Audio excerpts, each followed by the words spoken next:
के साथ स्वागत किया जाए दी वन एंड ओनली गुरु गौर गोपाल दास साहब का। और आप सबका भी हार्दिक आभार। आज गुरुवार के दिन एक गंजे साधु को सुनने इतने लोग आए हैं। मतलब मैं तो अचंभित रह गया कि इतने लोग यहाँ आ गए।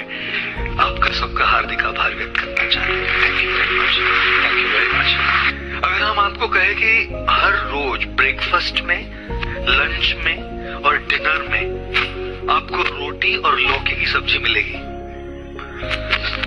हफ्ते के 7 दिन, महीने के 30 दिन, साल के 12 महीने, जिंदगी भर ब्रेकफास्ट, लंच, डिनर में रोटी और लौकी की सब्जी मिलेगी। जी पाओगे कि नहीं? भाई जिंदा रह पाओगे कि नहीं? फिर क्यों चाहिए पिज्जा? क्यों चाहिए गट्टा? क्यों चाहिए चूरमा? जब लौकी की सब्जी और रोटी से जिंदगी में भर खाकर निर्वाह हो जाएगा तो ये सब व्यंजन चाहिए क्यों? तो लोग कहते हैं स्वामी जी, जीने की बात नहीं है, केवल खाने में मजा आना चाहिए। आप में से कितने लोगों ने कभी कहा आज खाने में मजा आ गया? देखिए, क्योंकि केवल खाने की बात और जिंदे रहने की बात नहीं है जी, खाने में मजा आना चाहिए। वेशभूषा केशभूषा में भी एक ही चीज देखते हैं हम, मजा। वरना कपड़े तो हम भी पहन रहे 25 साल से, वही पहने, वही मतलब वही सेट नहीं है, अलग अलग साथ वही बोले धोए नहीं कपड़े ऐसे नहीं, लेकिन एक ही रंग के गेरुए वस्त्र ऐसे पहने, हेयर स्टाइल ऐसी है। जिंदगी तो चल रही है। क्यों इतनी मेहनत? क्यों इतनी भगदड़? क्यों इतना प्रयत्न? क्यों इतना प्रयास? क्यों कमा रहे हैं पैसे? मजा आना चाहिए। पैसे होंगे तब होगी गाड़ी, पैसे होंगे तब होगा मकान, पैसे होंगे तब होगा हॉलिडे, पैसे होंगे तब होंगे सब ब्रांड, तभी तो सब खरीद के आएगा रे मजा। Everybody in this world, whatever under the sun they are doing, they're looking only for one thing in their life, happiness. जो भी आप कर रहे हो, खाना खा रहे हो, छुट्टी पे जा रहे हो, पिक्चर देख रहे हो, अच्छी वेशभूषा कर रहे हो, सबके पीछे की भावना केवल एक है, सुख, खुशी, मजा, प्लेजर, हैप्पीनेस। पाने पर हमारे जीवन का सुख निर्भर नहीं होता, जीने पर हमारे जीवन का सुख निर्भर होता है। We have to remember one thing, गाड़ी से हमारा सुख नहीं आता, गाड़ी का सफर कहाँ हो रहा है उससे सुख आता है। गाड़ी से हमारा सुख नहीं आता, उस गाड़ी पर जो समय है उसका प्रयोग हम कैसे करते हैं उससे हमारा सुख आता है। आपको क्या लगता है ईंट पत्थर आपको सुख देगा? आपको क्या लगता है आपके घर में लगाए हुए झूमर आपको सुख देंगे? आपको क्या लगता है आपके मकान में आलीशान सामग्री है वो आपको सुख देगी? अरे ये ईंट पत्थर ये क्या सुख देगा जी? ये क्या सुख देगा? ये कुर्सियां, ये कारपेट ये क्या सुख देगा जी? अगर इसमें सुख देने की क्षमता होती तो आज जिन जिन के पास ये वस्तु है वो सबसे सुखी होते। ये क्या सुख देगा? ये क्या सुख देगा? ये वस्तुएं प्रयोग करने के लिए होती है, सुख के लिए नहीं होती। Things have only utility value, not happiness value. Use things and love people, but we use people and love things, that is the problem. ऐसे जीवन भी है जो जिए ही नहीं, जिनको जीने से पहले ही मौत आ गई।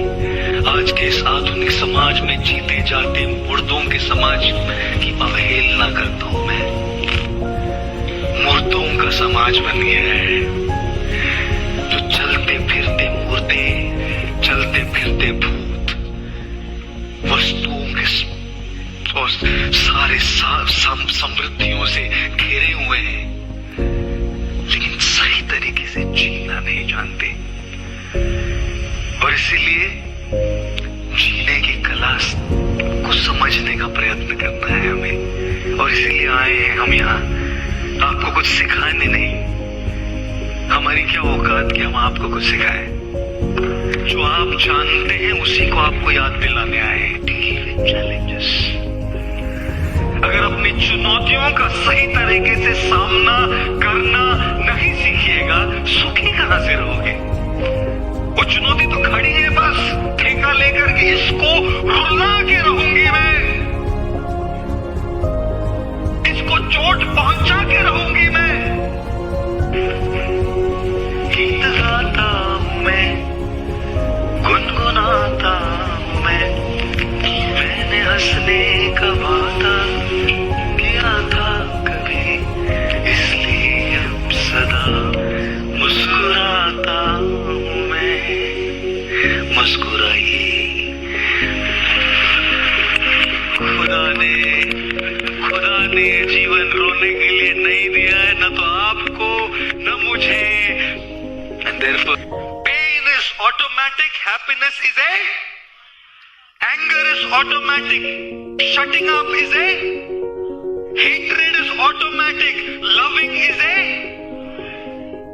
नफरत ऑटोमेटिकली हो जाती है, प्यार करना पड़ता है, गुस्सा अपने आप आता है, जुबान को चुपचाप रखना पड़ता है। अच्छा, अब से कितने लोग शादीशुदा नहीं है यार? Make some noise if you're not married. Woo! I'm going to join you because I'm also not married. Woo! Woo! I'll tell you what. एक लड़की आई एक पंडित जी के पास और कहती, पंडित जी शादी करना चाहती हूँ। ऐसे लड़के को क्या कहते हैं जो हैंडसम हो, अमीर हो, सुशिक्षित हो, सुसंस्कृत हो, घर का काम करे, बच्चों को संभाले, शॉपिंग के लिए पैसा करे, कभी झगड़ा नहीं करे, सास के साथ मेरा झगड़ा हो तो मेरी साइड ले। ऐसे पति को क्या कहते हैं? पंडित जी ने कहा, मन का वहम कहते हैं बेटी, मन का वहम कहते हैं। I'll tell you what, ऐसा संसार में कोई पति नहीं है जो परफेक्ट है। आपको एक बात बताए, इस दुनिया में उस पूर्ण पुरुषोत्तम को, उस भगवान को, उस खुदा को, उस शक्तिमान को, उस शक्ति को, उसके अलावा इस दुनिया में कोई भी परफेक्ट नहीं है। एक बात बताए, अपने रिश्तों में परफेक्शन मत ढूंढो, क्योंकि परफेक्ट कोई नहीं होता। Don't look for perfection, look for affection. The problem is when you look for perfection. Oh, thank you. क्या बात है, आजकल साधुओं के लेक्चर में भी सीटी बजती है।